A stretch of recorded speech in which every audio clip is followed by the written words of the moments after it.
बाप आकर के जो पुरुषार्थ कराते हैं वो 21 जन्म के लिए कराते हैं, और 21 जन्म के जो पुरुषार्थ के संस्कार पड़ते हैं नंबरवार पुरुषार्थ अनुसार, वही संस्कार 63 जन्मों में भी जाते हैं। वो परमात्मा की प्राप्ति नहीं है 63 जन्मों में, अपना अपना पुरुषार्थ है, लेकिन वो संस्कार आते हैं तब जब यहाँ बाप से 1 जन्म में पढ़ाई पढ़ते। तुम जो सतयुग में राजाएं महाराजाएं थे, ऐसे मत समझो कि तुम्हारी राजाई कोई गुम हो जाती है, नहीं, वो बाप की दी हुई राजाई है, अनेक जन्म की प्राप्ति कराते हैं। फिर जब भक्ति मार्ग होता है उस समय भी जो जास्ती दान पुण्य करते हैं तो वो फिर राजाई में जाते हैं। ये जास्ती दान पुण्य करने के संस्कार अभी ब्राह्मणों के संगम युग में, पुरुषोत्तम युग में धारण करते हैं। कोई तो अपने पुरुषार्थी जीवन में सारा ही त्याग करते हैं। वर्तमान संगम युग में अपने लिए कुछ भी नहीं रखते। कोई सारा त्याग नहीं कर पाते हैं।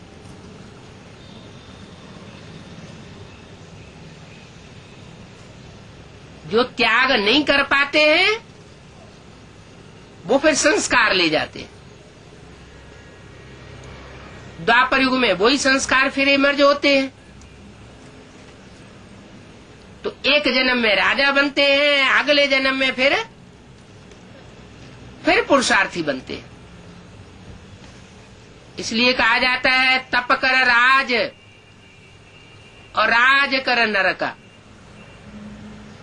क्योंकि जो राजाई की गद्दी पर बैठता है वो 63 जन्म की ऐसी बात है जहां अहंकार चढ़ जाता है। बाप जो 21 जन्म की बादशाही देते हैं वहां अहंकार चढ़ने की बात नहीं रहती है।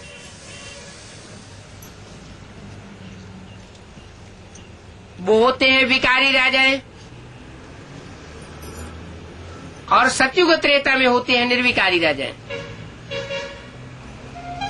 तुम जो पूज्य थे तो फिर पुजारी बन जाते हो। वो होता है अल्पकाल का सुख। दुख तो सिर्फ अभी होता है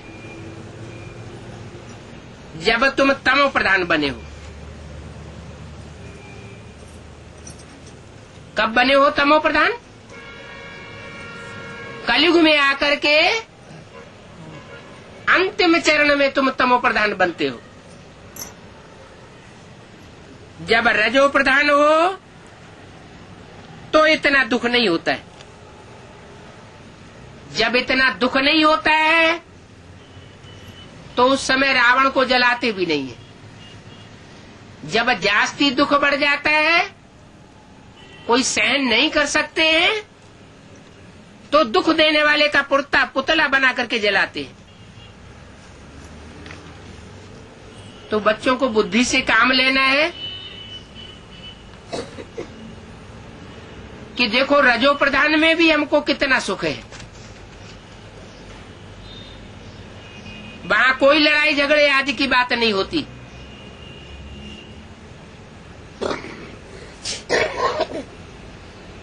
जब लाखों की अंदाज में हो जाते हैं तो लड़ाई शुरू होती है। तुम बच्चों को तो सतयुग त्रेता द्वापर में भी सुख है। 3 हिस्सा सुख है और 1 हिस्सा दुख है। दूसरे धर्म वालों के लिए ऐसा नहीं है। दूसरे धर्म की आत्माएं आधा सुख और आधा दुख भोगती है। तुम्हारे अंदर सुख जास्ती भोगने के संस्कार पड़ जाते हैं। जो श्रीमत पर चलते हैं वो जास्ती सुखी होते हैं, श्रीमत पर नहीं चलते हैं तो दुखी होते हैं। तो ये संस्कार अभी आत्मा में भर रहे हैं।